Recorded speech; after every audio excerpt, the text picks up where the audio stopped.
Olá a todos e todas, bem-vindos a esse encontro do Sistema Anglo. E como vocês sabem, a gente está aqui para celebrar o Dia de Darwin. É isso, né? Como diria o poeta, em fevereiro tem carnaval, mas não só. 12 de fevereiro é a data escolhida para celebrar a obra do Darwin, não só a obra do Darwin, mas a partir da obra dele, também o pensamento científico, a construção científica. E é uma data muito importante, ela vem sendo comemorada desde ali de a metade dos anos 90, e é o nosso assunto de hoje. Para tratar desse assunto, para falar um pouco sobre a figura do Darwin, mas não só, também a sua obra, também o legado que essa obra deixa, também o quanto as pesquisas e os estudos científicos, especialmente na área da biologia, mas não só, são ainda influenciados pelo pensamento desse importante estudioso. Vamos contar aqui com dois autores do Sistema Anglo, dois colegas, dois amigos, o professor Marcos, representando aqui o grupo de autores do ensino fundamental, embora ele também seja autor de ensino médio para vestibular, e vem junto com ele um autor, amigo também, professor Nelson, para ajudar a conversar sobre esse tema tão relevante. Gente, muito bem-vindos, obrigado por aceitarem o convite, e é esse o nosso tema de hoje, né? Isso aí. Beleza. Vamos Já lá. começa com perguntas? Vou ficar aqui nesse papel de mediador. Marcos, vou pedir para você começar, então, nos ajudando.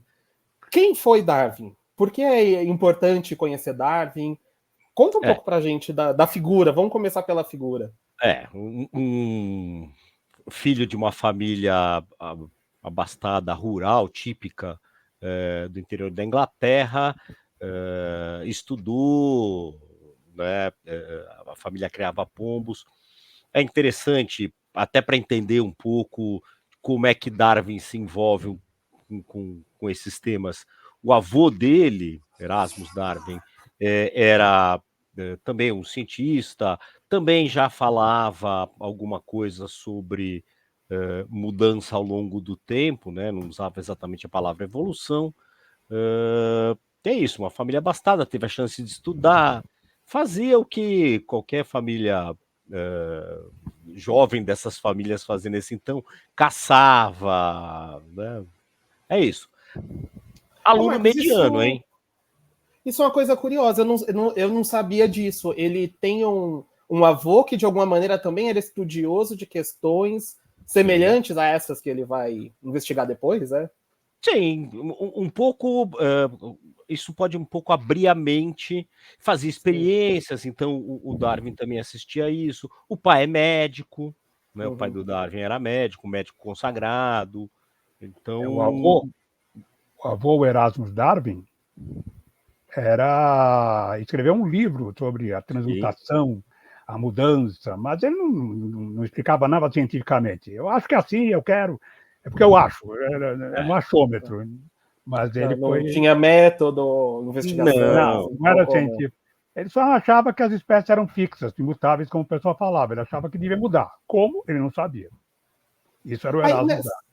Nessa linha, porque é muito legal isso de vocês trazerem um pouco do que são essas discussões na época, né? O Darwin é uma figura lá do começo do 19, né? Quer dizer, é outra maneira de pensar conhecimento científico, né? E vocês aqui, como eu apresentei no começo, né? São professores de biologia, autores do material didático, né? Do grupo de autores do material didático do ângulo de biologia. Agora, o Darwin não dá para dizer que ele seja exatamente um biólogo, né? Não. Ele não estudou biologia, né? Ele primeiro vai para a faculdade.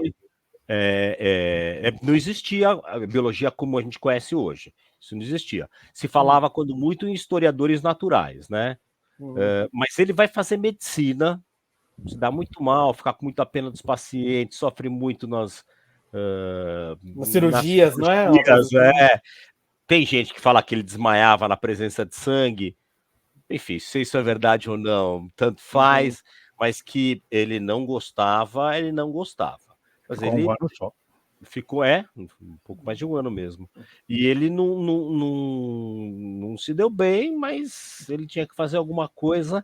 O pai manda ele estudar, ele vai para Cambridge, estudar teologia. Então, rigorosamente, ele é um teólogo. Né? Depois dessa breve passagem pela medicina, ele acaba Ele se forma. A ideia do pai dele é que ele não ia dar para nada. Isso. Como ele não ia dar para nada, a expectativa não era alta. Ele não ia ser comerciante, não ia para o exército, não ia para a marinha, porque isso tinha todas as suas castas, tudo. Uhum. Então ele podia ser um pastor da igreja anglicana. O pai comprava uma paróquia para ele, certo? Quando ele se formasse, mas ele tinha sido ordenado, ele tinha de fazer o curso de teologia, tudo. Ele teria alguma coisa para a vida, porque o pai achava que ele não dava para nada. Como eu falei, estudante mediano, destaque.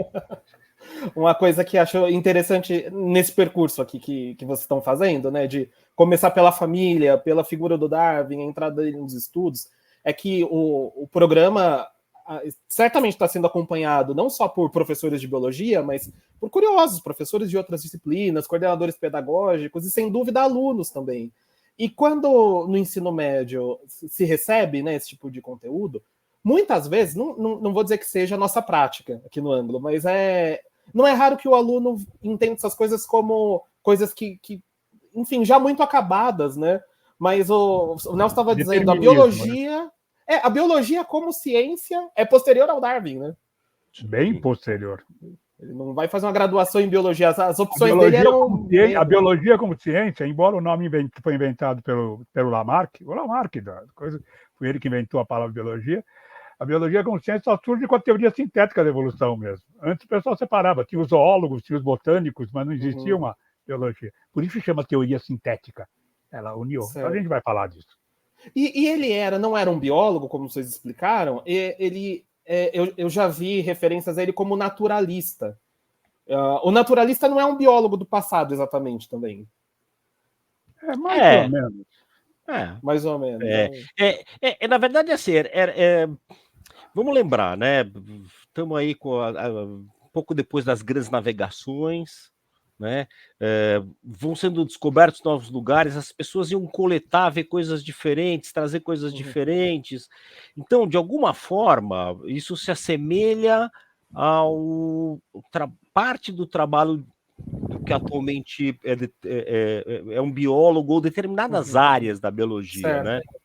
Mas eles também coletavam rocha, eles coletavam solo, então assim... Meio geógrafo, meio químico. Meio geógrafo, químico... especialização. Ele queria ser geólogo mesmo. Ele fez mais geologia, tudo. Ele fazia história natural, tudo, em Cambridge, mas ele queria ser geólogo. E ele tinha adoração pelo Lyell, um geólogo brilhante inglês, que depois ficou amigo dele posteriormente, tudo. O professor dele de geologia em Cambridge, não é quem indica ele para ir para o Beagle? O professor de geologia, o Hinslow. O Hinslow que indica, mas a gente vai ver isso daí. Eu ia pegar esse gancho, Marcos, que você falou de uma da época das navegações e tal, ou já um período posterior a isso, né? Mas ainda de um posterior, de um tráfego marinho intenso ainda, né? E da uma expansão viagem do Império, Britânico. Muito importante. A viagem do Beagle se encaixa nisso. Então, eu queria que você falasse um pouco dessa tal viagem do Beagle, Nelson. Por que ela é importante? O que é essa viagem? Você já falou um pouco. É que você já falou um pouco que não havia lá da família grandes expectativas sobre o Darwin. Exato. E aí isso tem a ver com essa viagem de alguma forma, né? Tem um pouco. Então, o Beagle é um navio inglês de pesquisa, que já tinha feito outras viagens, tudo. Ia sair para uma viagem de mapeamento para as costas da América do Sul e Oceania, 5 anos, de 1831 a 1835. E com o capitão Robert Fitzroy. E o Fitzroy vai sair, e é um cara brilhante, hein? É um cientista, é um cara... ele é um dos pais da meteorologia moderna, ele inventou um monte de barômetro, tem técnicas que são usadas até hoje. Foi ele que inventou a ideia de usar telégrafo para comunicar, fazer as comunicações todas de tempo, tudo. Ele foi extremamente importante para isso. Mas ele ainda estava jovem aí nessa época, e ele saiu, era o primeiro comando dele, nessa viagem do Beagle. E ele estava preocupado. Por quê? A viagem do capitão é muito solitária, extremamente solitária. Principalmente os capitães ingleses. Eles não podem, eles tinham que se comunicar, os outros, todos os oficiais inferiores a eles. Então eles praticamente não podiam conversar durante a viagem. E era um negócio meio deprimente, ficar 5 anos sem poder conversar com alguém, negócio Poxa. todo. Não, o capitão anterior se suicidou. É. Certo? Deu um tiro na cabeça, o capitão do Beagle. Então ele não queria que acontecesse isso. Então ele tinha uma ideia. Eu vou levar um acompanhante comigo, certo? Um cara, um cavalheiro como eu, tinha todo aquele componente social, todo, um cavalheiro, que eu possa estabelecer conversa e que eu possa conversar de ciência, porque ele era cientista, ele conversava de ciência, e também da Bíblia, porque ele era extremamente religioso. E ele queria. Então ele o capitão e também o Darwin? Não. Ele o capitão. Ele estava pensando nisso. Tá. Aí ele pegou, ele foi. Cambridge tinha muita ligação com a igreja anglicana, pediu para o professor, que ele conhecia, para a família, aqueles negócios que todo mundo conhece. Ele conhecia o John Winslow, que era o professor de geologia, e convidou esse cara. Mas ele era casado, o Winslow, e não era muito aventureiro, não estava muito afim de ficar 5 anos fora da Inglaterra, preso num barquinho de 300 toneladas, uma casca de nozes. Não era bem isso que ele queria. Ele falou, vou indicar, eu tenho um aluno aqui. E ele indicou o Darwin, que ele gostava muito do Darwin. O Darwin era um bom professor. E o Darwin, embora já tivesse completado os estudos de teologia, tudo, ele nunca chegou a fazer os exames finais. Porque ele chegou à conclusão que ele não seria um bom pastor. Não era a praia dele, certo? Mas ele não podia, ele tinha o respeito ao pai dele, o pai dele queria, ele não queria negar o pai. Então ele arranjou um jeito. O Winslow era amigo do pai dele e também era amigo de um tio que tinha muita influência sobre o pai. O Winslow, o professor, e o tio convenceram o pai dele a permitir que ele fosse na viagem do Beagle. E essa viagem foi a mudança total para o Darwin. Ele vai, inicialmente, como um companheiro de viagem, certo? Para o Fitzroy. E durante essa viagem, todas as ações e observações vão ser importantíssimo para isso. Sim. Quer dizer, é um momento que, se eu entendi bem, o Darwin está ali um pouco meio perdido na vida, de certa maneira. Sim, terminando ali o curso de teologia, que não sei o quanto foi a escolha dele, parece que não foi, pelo que o Marcos disse, uma escolha. Foi imposição do pai. Mas dá para dizer que ele já tinha assim, algum interesse científico prévio, sabe? O fato de ser uma expedição que ia fazer esse estudo por essas regiões do planeta na época, ou não sei, talvez seja até difícil saber, né? Quais as motivações reais, assim, né? Os biógrafos dele, Fala, Nelson. Os biógrafos dele falam que ele um pouco foi de oportunidade, que ele queria uma oportunidade para poder sair fora da teologia, que ele não queria se ordenar pastor, que era um negócio que ele achava que não era a vocação dele. Sim. Ele gostava muito de geologia. Tá. Ele tinha uma boa formação de geologia. E ele viu na viagem uma oportunidade, na verdade ele fez muitos estudos geológicos durante a viagem, certo? Que fosse importante para ele. Mas foi um monte de acasos. Um monte de coisas foram acontecendo e deram certo. Certo. E aí a gente está nesse momento que ele topa essa proposta irrecusável, ficar 5 anos navegando ali, acompanhando o capitão, enfim, para evitar a solidão de um e de alguma maneira esse interesse científico do outro, né, em algum nível. Mas por que essa viagem é importante, Nelson? Assim, por que se fala tanto? Ele vai explorar a América do Sul, por exemplo, passa aqui pelo Brasil, então ele vê aqui, ele ficou maravilhado com a diversidade de vida, com a coisa toda, mas ficou muito chateado que ele era contra a escravidão e contra a condição dos escravos, essas coisas todas, tudo. Ele tem uma época ele tem uma discussão com o Fitzroy, que o Fitzroy fala, não, mas os escravos gostam de ser escravos aqui. Como gostam de ser escravos? Não, um fazendeiro falou para mim, aí em Salvador, ele falou para mim que, não, eu chamo o escravo aqui, você não gosta de ser escravo? E o escravo falou, claro que eu gosto. Aí o Darwin olhou para ele, capitão, mas espera um pouquinho. O escravo vai falar que não pro mestre dele, o negócio todo? Não. Aí o Fitzroy ficou bravo. Você acha que eu estou mentindo? Você acha que ele está mentindo? É claro que ele falou de verdade o negócio todo. E ficou bravo. Tinha umas manias. E ficou sem falar com ele durante uma semana, por causa disso. Caramba. E se diz que ele teria afirmado que não gostaria de nunca mais voltar a um país que tivesse escravidão, né? Uma coisa que... Sim. Foi uma experiência impactante para ele, né? Ele ficou muito... Ele tinha uma ideia de que, claro, escravidão é um negócio horrível, e o que ele viu acontecer, o que era sobre os maltratos, as coisas que eram feitas.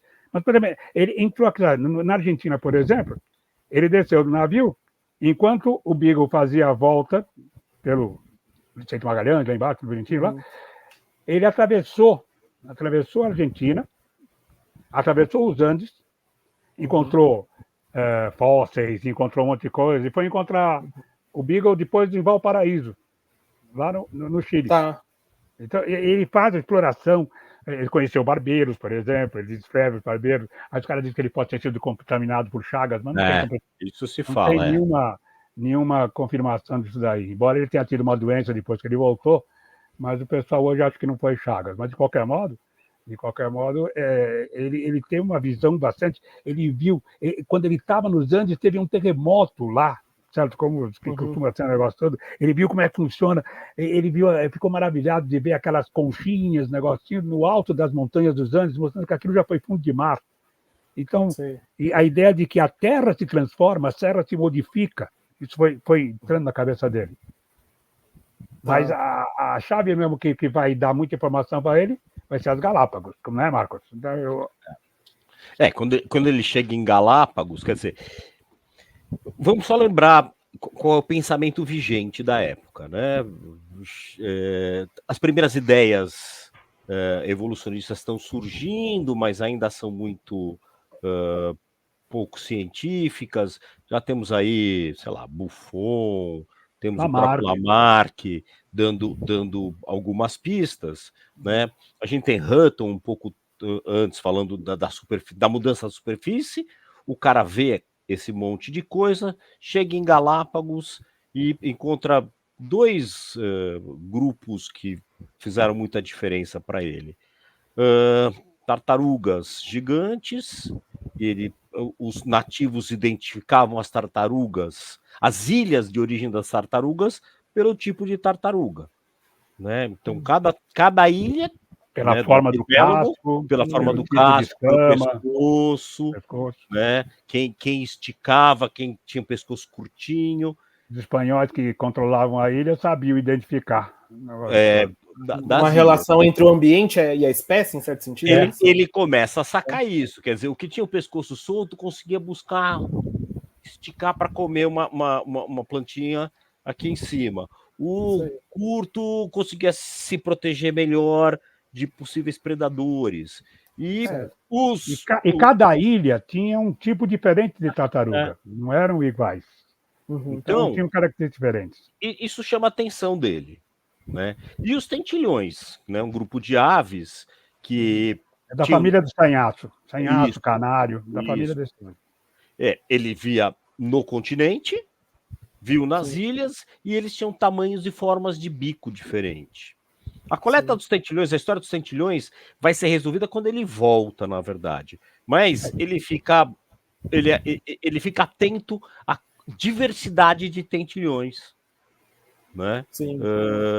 E ele percebe diferentes tipos de bico, e aí as ilhas tinham diferentes tipos de alimento, mas ele sacava que todos eles tinham alguma história comum, né? Então ele começa a construir uma ideia, inclusive da ideia de ancestralidade. Isso vai ser só posterior quando ele voltar. Mas só quando ele volta.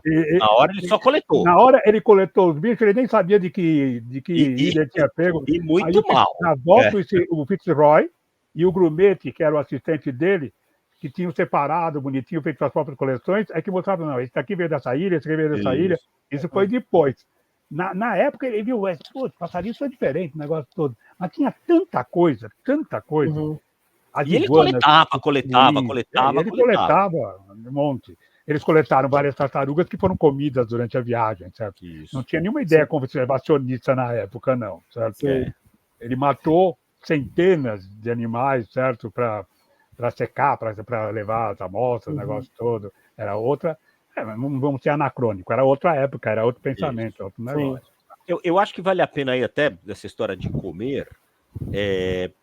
Os marinheiros, quando estavam dando a volta na América do Sul, caçavam emas, sabe? A ema, a ave, e comiam, e ele viu o esqueleto. Quando eles passam na América do Norte, acontece a mesma coisa, e o Darwin percebe que são aves semelhantes, mas não iguais. Né? Pelo esqueleto que ele analisa, que sobra da comida, ele percebe que são... Na região de Buenos Aires, eles caçaram emas que para comida, e ele viu que a ema que era de Buenos Aires era diferente da ema que era caçada na Patagônia. A diferença era por causa tinha mais penas do negócio todo, por causa do frio, o ambiente. Então ele começa a ver que o ambiente está influenciando as diferenças. E uma distribuição geográfica também, né? E aí, veja como ele vai... O que é legal, assim, o que tem que sacar é que ele vai construindo uma ideia a partir de observações. Eu ia perguntar isso, Marcos, que Galápagos é muito citada, né, como uma passagem, né, como um dos lugares que ele visitou e que foi central para construir essa teoria. Mas eu fiquei com uma dúvida que quando ele esteve lá, ele já percebeu a importância daquilo que ele estava analisando, que ele estava coletando, ou é posteriormente que ele faz essa associação, sabe, entre ambiente, espécies e começa dali a desenvolver uma teoria com mais... É posterior, quer dizer, o trabalho é posterior, no retorno. Mas que certamente era um sujeito atento, eu não tenho dúvidas. Ele estava bebendo tudo que ele via. Ele bebia, ele via. E ele foi pensando e construindo e fez muito bem suas observações. Ele vai se transformar num cientista aí, né? Nessa viagem. É isso que é transformador para ele. Ele vai de um fim de adolescente, ele vai com 21 anos de idade, certo? Meio descabeçado, que não queria nada com a vida, para um indivíduo responsável, um cientista extremamente competente, extremamente observador e trabalhando. Quer dizer, ele foi treinado durante essa viagem para depois poder fazer tudo que ele fez no retorno. Mas a viagem em si é uma coisa de filme, né? Em literatura se fala de romance de formação, é muito isso, né? Aquela viagem que leva a pessoa para outro espaço e ela vai se desenvolver e vai se transformar em alguém mais maduro. Parece que de alguma maneira tem muito disso nessa. E pelo que entendi, Galápagos é esse momento que vai ser resgatado depois, então, né? Quando ele chega na Inglaterra. Sim. Quando ele retorna para a Inglaterra, né? Quando ele retorna para a Inglaterra, em 1835, aí ele vai assentar na vida, vamos dizer assim. Ele casa com uma prima dele, a Emma, certo? Com que ele vai ter 5 filhos, o negócio todo e tal. E ele começa a organizar todo o material, os coleta, tudo que ele fez. Ele vai publicar um livro, Viagem de um Naturalista ao redor do mundo, certo? Sobre isso. E ele vai fazer, catalogar cada espécie, cada grupo, cada coisa que ele fez. Aí que ele vai notar. Por exemplo, ele tinha visto que os passarinhos eram diferentes, mas ele não sabia, ele pensava que eram 2, 3 espécies diferentes. Aí, um ornitólogo, né, inglês, pegou isso daí, não, eram 13 espécies diferentes. E hoje nós sabemos que são 18, mas 13 espécies diferentes. E que tinham diferenças relacionadas com a forma do bico, com tudo. Havia diferenças nas tartarugas, o estudo dos fósseis. Por exemplo, ele encontrou o fóssil do Gliptodonte, que é um tatu pré-histórico, certo? Que é do tamanho de um pequeno carro, de um Ford Ka, certo? Mas é um tatu, e só existe na América do Sul. O megatério já era conhecido, ele encontrou fora do megatério, que é uma preguiça gigante, só tem na América do Sul, como as preguiças também. Então, essas coisas, um animal parecido com capivara, só que do tamanho de um rinoceronte, o toxodonte, e que só existe na América do Sul. Essas coisas ele foi vendo. E a ideia dos fósseis, não é dinossauros, nada disso. Fósseis de mamíferos, que já eram até conhecidos e que não existiam mais. Então ele falou, peraí, as espécies são fixas e imutáveis. As espécies se transformam. Então ele vai tendo ideias. E isso é revolucionário, né? Essa ideia de que há transformação, de que há mudança. A ideia da transmutação das espécies existia, desde o Lamarck, o Erasmus Darwin, tudo. Mas não havia uma base científica, não havia uma estrutura, não havia organização. É isso que o Darwin vai fazer. Ele é uma pessoa muito organizada. Ele anota tudo que ele faz. Então tem caderno, então a gente pode acompanhar, porque esses cadernos são guardados, esses manuais. Então tem um caderno de 1838, que tem aquela árvore da vida, que tem inclusive na introdução, na legenda de introdução aqui desse programa, que é aquela arvorezinha de ramificação, que é cladística, que ele faz em 1838 e ele escreve, I think, eu penso. Quer dizer, ele já acreditava, só que ele não sabia como. Sim. Aí ele vai ficar anos, mas anos, fazendo experiências, fazendo cruzamentos, seleção artificial, mexendo com pombos, com pássaros, observando, perguntando para o pessoal que criava cavalo, o pessoal que criava vacas, que criava ovelhas, como é que eram os cruzamentos. Ele vai aprendendo isso daí. Ele vai pegando informações de coletores pelo mundo inteiro. Um exemplo, o Fritz Miller, que é um alemão que vive aqui no meio meridiano, e que era amigo do Darwin, e se correspondia com ele, e mandava informações para ele. O Wallace, Alfred Wallace, que é um coletor, que ao contrário do Darwin, que nunca precisou trabalhar na vida, que era rico, sempre foi rico e vai morrer rico, o Wallace era pobre e teve que trabalhar a vida inteira, certo? E ele trabalhava como coletor, ele coletava espécies para museus, para colecionadores e para o Darwin, certo? E ele se correspondeu. Só que o Wallace era um cara muito inteligente. E ele foi desenvolvendo conceitos, certo? Semelhantes ao que o Darwin tinha. Agora, a chave é por volta de 1842, por aí, quando ele lê o trabalho de Thomas Malthus. Ao ler o Malthus, é que abre a coisa para ele, não sabe. Peraí, ele está consciente? Não, eles não são todos iguais. As espécies são diferentes. Mas como é que elas mudam? O que mudam? Há variações? Aí ele lê o trabalho do Malthus, que é um trabalho sobre a população humana, mas que diz que a produção de alimentos cresce em progressão aritmética, enquanto que a população cresce em progressão geométrica. Por isso, uma hora vai ter muito mais gente do que comida, isso vai levar a uma luta pela vida, com a sobrevivência dos mais fortes. Isso fala o Malthus, não o Darwin. Tá? Aí, a leitura do Malthus abre, é isto. É um insight que vem dali, né? É a luta pela vida. Daí ele desenvolve a ideia da seleção natural, um mecanismo imposto pelo meio que vai possibilitar o processo evolutivo. Ô Nelson, deixa eu te perguntar uma coisa nesse ponto, até para ver o quanto eu estou acompanhando o raciocínio e os colegas estão acompanhando de casa também. Parece que a gente está num ponto da conversa aqui em que a gente está saindo de uma coisa que é mais a narrativa e o mais concreto, né? Esse jovem com as questões dele de formação, de achar seu lugar no mundo, vai para essa expedição, faz essa coleta, observa, e você está entrando, já entrou, acho, se eu estou entendendo bem, num ponto que é isso virando conceito, né? De alguma maneira, a gente está vendo aqui você construir o surgimento de uma teoria, posso falar um pouco, reconstruir, né? Deixa eu falar uma coisinha antes, Nelson. Vamos prestar atenção numa coisa, que assim, especialmente para estudantes que estão assistindo, né?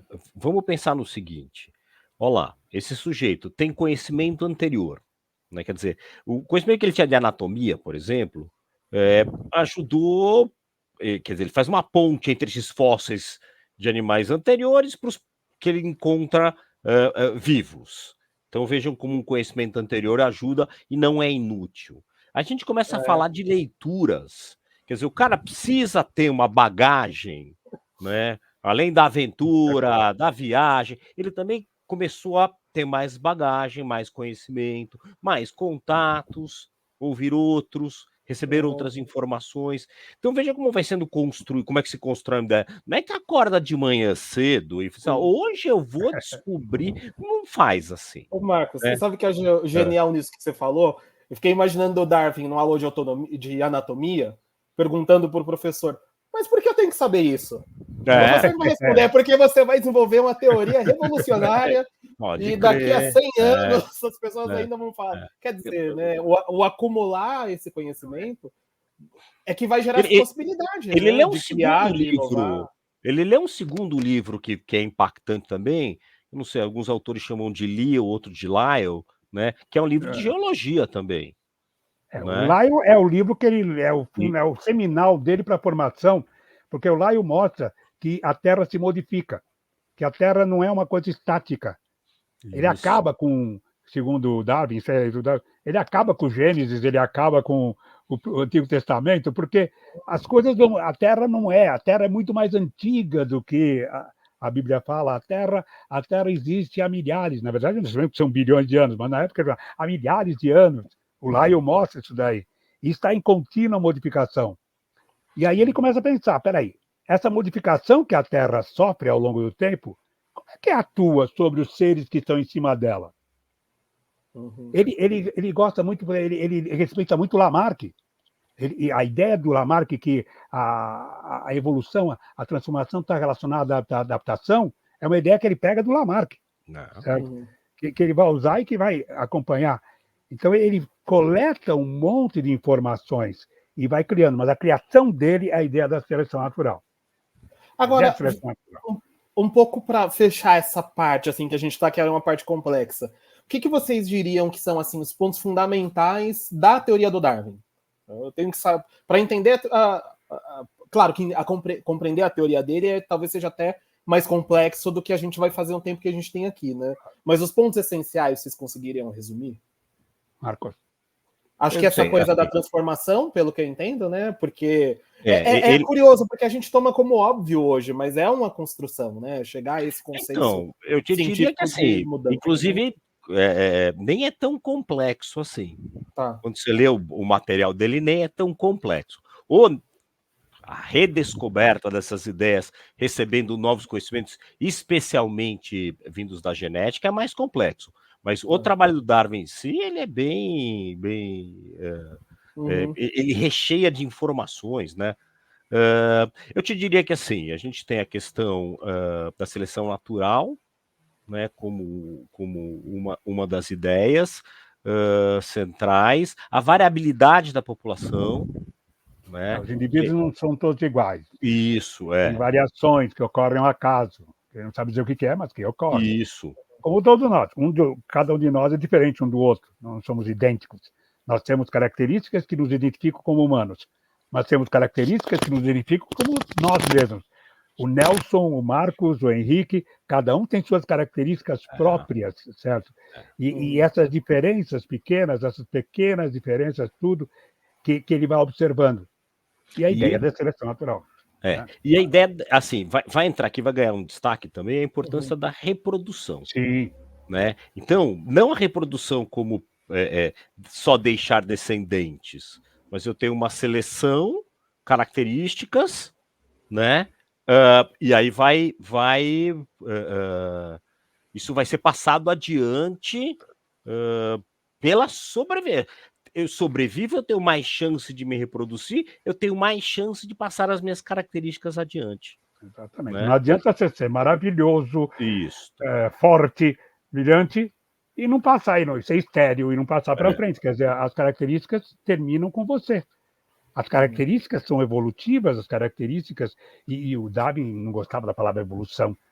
A palavra, eu queria descendência com modificação. Essa descendência com modificação, a contínua transformação. Ele não gostava de falar evolução, porque evolução dá a ideia de progresso, melhora. E a evolução do Darwin não tem nada de progresso. A evolução é sobrevivência. A evolução é adaptação, certo? E é a contínua manutenção. É adaptação ou extinção, certo?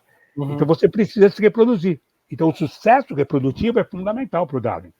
Você tem que ser, não é só mais apto em termos de eficiente, mas você tem que ser mais apto em termos de você se reproduzir mais. Aquele negócio, esse é o passarinho que canta melhor, que é mais colorido, que atrai mais fêmeas, que passa mais os seus genes para frente. Isso é importante. Agora, as evidências que estão por trás disso, eu estou perguntando isso um pouco pensando assim, imagino que seja um processo lento, né? Como o Darwin, no tempo de uma vida, no tempo de um estudo dele, conseguiu identificar evidências que dão suporte a essa ideia de transformação, de passagem, né, de transferência de características? Hoje a gente sabe que dá para acompanhar em insetos, por exemplo, um período curto de tempo, relativamente curto de tempo. Darwin não sabia isso, mas Darwin levanta tanta evidência. O livro que ele escreve, certo? Origem das Espécies, que na verdade tem um título enorme que a gente chama hoje de Origem das Espécies. Ele tem 2 capítulos que ele explica um pouco a ideia, e o resto ele lota de evidências. Então ele vai falar, por exemplo, camuflagem. Como é que a camuflagem representa uma adaptação com vantagem evolutiva, né? Que a gente chama de uma vantagem adaptativa. Né? Ele fala de mimetismo. um animal imitar o outro para caçar ou para não ser caçado. Então, né? E aí a gente tem o caso, sei lá, o mais famoso... Comportamentos reprodutores. Ele vai falar também de comportamento. Hemafroditismo, machos parasitas, tudo. Ele vai citando essas características. Ele lota o livro dele. Ele mostra, os fósseis são uma evidência. Fósseis. Ele fala de, por exemplo, vamos usar muitas aspas aqui, que é uma linguagem finalista, né? Ele mostra que para uma mesma pressão de seleção, né, as soluções, não existe solução, né? É o que é selecionado, né? Mas as soluções são semelhantes. Né? Eu gosto de usar de exemplo o nosso olho e o olho de polvo. Nós não temos nenhuma parentesco muito próximo com polvos, né? Só de vez em quando a gente acorda de manhã cedo que a gente se sente o próprio polvo, mas a gente não tem semelhanças evolutivas muito próximas. Os nossos olhos são muito semelhantes, né? Isso e mesmo olhos que não são semelhantes, tem o gene OX, o gene que controla isso daí, por exemplo, a formação do olho numa drosófila, é o mesmo que determina a formação do olho no Nelson. Os caras fizeram, eles transferiram o gene para a drosófila, que tem mutação do gene, então não nasce sem olho, aí transferiram o gene para o embrião dela, certo? O gene do OX humano, na verdade de vertebrado, não humano, mas transferiram para ver, não apareceu um olho de vertebrado, apareceu um olho então, mas isso é moderno, isso são ciências modernas, tudo. Mas ele tinha muitas coisas que ele mostrou, muitas coisas. Nossa, homologias, analogias. Esse gancho do que a gente sabe hoje, o Marcos já estava falando e você trouxe isso também, né, Nelson? De conhecimentos que foram construídos com o passar do tempo, que acabam sendo coerentes com evidências que o Darwin levantou, com ideias que estavam lá. Mas eu fiquei pensando, já que a gente está numa conversa muito sobre o processo científico, de alguma forma, né, sobre a construção de conceitos e tal, quando a gente pensa sei lá, um estudioso que vai fazer uma tese de doutorado hoje, é muito comum que, claro que o que o Darwin fez é diferente disso, mas é muito comum a tese terminar com perguntas que ficam para uma próxima, sabe? Olha, eu cheguei até aqui e essas questões são questões que não consegui responder, um próximo pesquisador, eu mesmo, quem sabe, com outra obra, enfim. O Darwin deixa um pouco disso na obra dele também, assim, quer dizer, ele tem consciência de que ele conseguiu fechar umas lacunas, mas outras não? Ele tinha uma em especial que era bem grave. Ele não conseguia explicar. Bem grave, para a época não era grave, é grave para a gente hoje. Ele não conseguia explicar a diversidade, a variabilidade dos indivíduos, de onde ela surgiu. Como é que surgia essa variabilidade? Ele não conseguia explicar como isso. Como é que passava para frente? Para frente. Ele não sabia nada de reprodução. Ele não entendia essa coisa de espermatozoide e óvulo, ainda era um pouco obscura, né? Então, isso ele não sabia o conceito explicar. Genético da época. Porque ele vai precisar de um conceito que foi descoberto mais ou menos, ou é descrito mais ou menos nessa época, vai levar 60 anos para ser entendido e mais uns 20 e poucos anos para, mais que isso, até quase 40 anos, para ser ampliado. E aí nós vamos chegar numa coisa que a gente falou lá no começo. Nós vamos chegar na década de 1940, mais ou menos, que aí nós temos a construção da biologia como a gente entende hoje. Quer dizer, comparada às outras ciências, ela é bem recente. Uma coisa interessante, que o livro é publicado em 1859, da origem das espécies por uma seleção. É uma revolução, uma discussão, tudo. Um best-seller. A partir daí, as pessoas passam a acreditar que existe uma evolução, uma transformação. Mas os cientistas se dividem. Nem todo mundo concorda com a ideia de seleção natural. A ideia de mutação, e depois vem o surgimento das ideias das mutações e tudo. Uma série de informações, surgem várias escolas defendendo a evolução. Não só do Darwin, certo? A ideia de que os seres vivos se modificam, isso é ponto pacífico. Agora, o Darwin deu uma informação, é uma teoria. Mas eu acho que é assim, eu acho que teve várias. E durante muito tempo, de 1860 até 1930, certo? São 70 anos, o Darwin não é considerado a teoria darwinista como uma teoria fundamental. Existe uma evolução. Darwin é uma explicação. Aí vem a chamada teoria sintética, que vai chamar de neodarwinismo, mas teoria sintética da evolução. Dobzhansky, Mayr, Simpson, Stebbins, uma série de cientistas trabalhando, geneticistas, geólogos, trabalhando junto, fazem a associação da genética com o darwinismo, da informação do que é a variabilidade, o que provoca a variação, como é que a variação é transmitida, isso é a ideia da genética, que, embora proposta por Mendel em 1855, só vai ser redescoberta em 1900. E só vai ser aceita como uma condição. É gozado que até 30 não existia biologia como ciência. Existiam zoólogos, botânicos, existiam citologistas, ecologia não existia ainda como ciência, como parte a parte, mas não existia... A integração disso não a ciência, que vai chamar biologia... foi feita pela teoria sintética. É aí que surge a biologia. Agora, o meu orientador, já faleceu, ele estudou história natural. Ele não estudou biologia na USP. A minha professora do ensino médio, a Elza, ela estudou história natural na década de 50, ainda era história natural, porque não tinha o curso de biologia. Isso é uma coisa mais recente e é um fruto da teoria sintética. A teoria sintética associa, e é o que está evoluindo em transformação. Muitas coisas que o Darwin falou não estavam corretas. A detalhinhos, tudo, ele não sabia, e principalmente como explicar a variação. Mas a ideia básica era fundamental, a ideia da seleção natural e da ideia da adaptação continua válida até hoje. Sim. E ninguém conseguiu falsificar. Ô, Nelson, é muito essa ideia de que a discussão na ciência, a ciência ela está em constante transformação, sim. Talvez evolução nesse sentido adaptativo, por que não pensar, né? Mas tem muito essa coisa, não é que não é válida o ponto até o qual ele chegou, mas é muito essa coisa de que você tem uma ciência mais bem fundamentada que vai superar aquele ponto anterior. Uma teoria não é uma explicação terminal. É a melhor explicação que nós temos para um fenômeno observado. E naquele momento. Naquele momento. Porque e a ideia do Darwin, o bonito da ideia darwinista, que a ideia básica é válida até hoje. Claro que a biologia evolutiva, a ideia do DNA, a transformação, uma série de fatores, a epigenética, modificaram as ideias evolutivas. O que provavelmente o Darwin não teria um quinto do que nós falamos hoje de evolução, tudo, ele teria de treinar de novo, tudo. Mas a ideia básica continua. E eu estou destacando isso porque muitas vezes um olhar leigo entende teoria num sentido que a gente usa popularmente e parece que não tem tanto valor, né? Isso aí é só uma teoria. Mas, como vocês disseram, é a melhor explicação possível. Né? Eu acho que eu citaria o Dobzhansky, que até tem uma importância, o Nelson estava me contando agora há pouco, tem uma importância muito grande no Brasil, porque ele veio muitas vezes e montou aqui no Brasil o departamento de genética da USP, né? Com André Físico. O Pavan.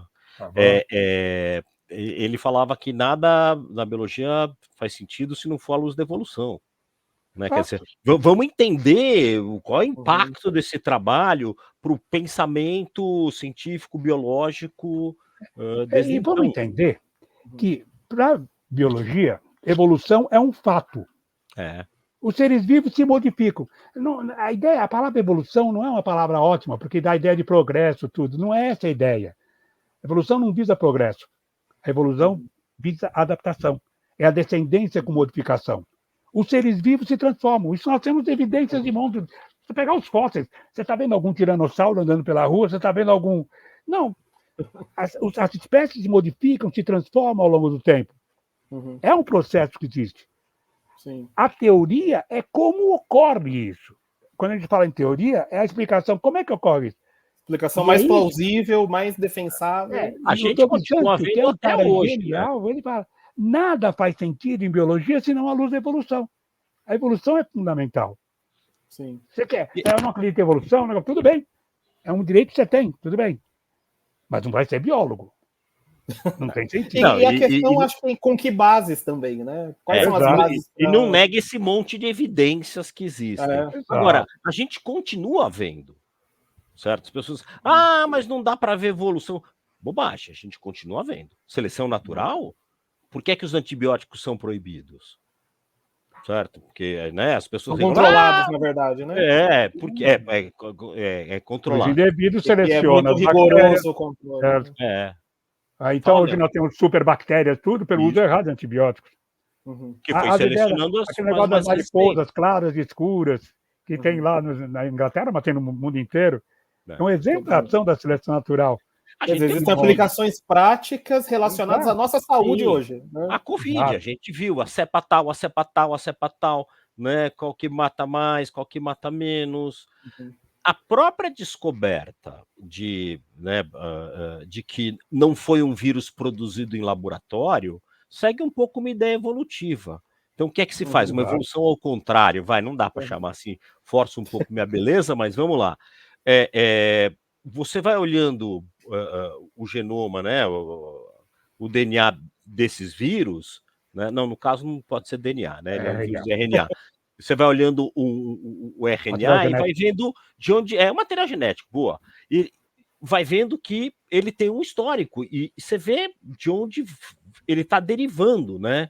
Que a gente não gosta de falar evoluindo, a gente prefere derivando. Ele deriva daquele e você acha aquele provável vírus inicial que não é produzido em laboratório. Certo? É uma ideia. E a pandemia é o exemplo da ação da seleção natural, certo?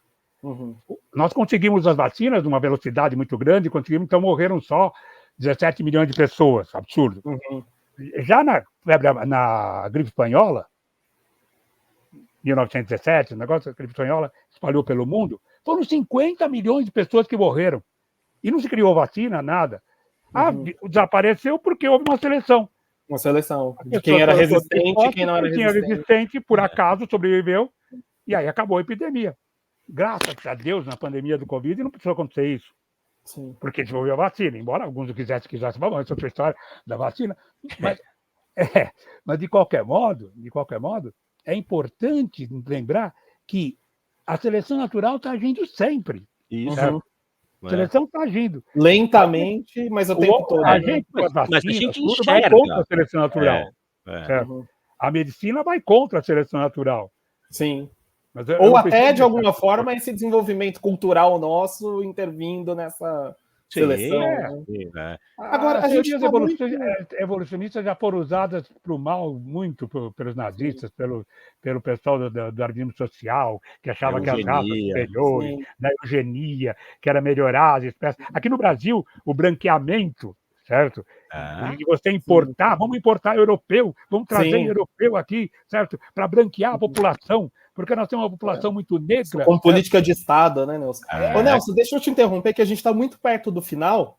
Até a gente gostaria de entrar nesse tema, né, Darwin social, eugenia, mas pelo andar da carruagem, eu acho que a gente vai deixar para o dia de Darwin do próximo ano, né? Lembrando que é o 12 de fevereiro, que se celebra uma data para esse tipo de conversa, né? Quer dizer, a gente está falando do próprio Darwin, da teoria da evolução, da seleção natural, mas é o pensamento científico, de alguma maneira, né, que deve ser celebrado nesse dia. Isso. Mas eu não queria deixar de lançar para vocês uma última questão, que é, a gente falou muito do processo histórico de construção dessa teoria, falou um pouco do legado que ela deixou, vocês trouxeram aqui até para formação das universidades no Brasil, como é que a teoria sintética é um pouco herdeira dessa teoria da evolução também, para conceber o que é biologia. Mas a pergunta meio provocação que eu queria fazer como a última é, o Darwin é lá do começo do 19, né? Nesse século 21, da manipulação genética, do xenotransplante, do genoma, da inteligência artificial, o Darwin continua atual para a biologia? Continua. Muito atual. Porque ele dá a ideia da modificação, da transformação, certo? Da transformação contínua que as espécies sofrem. E o que a gente está vendo isso daí.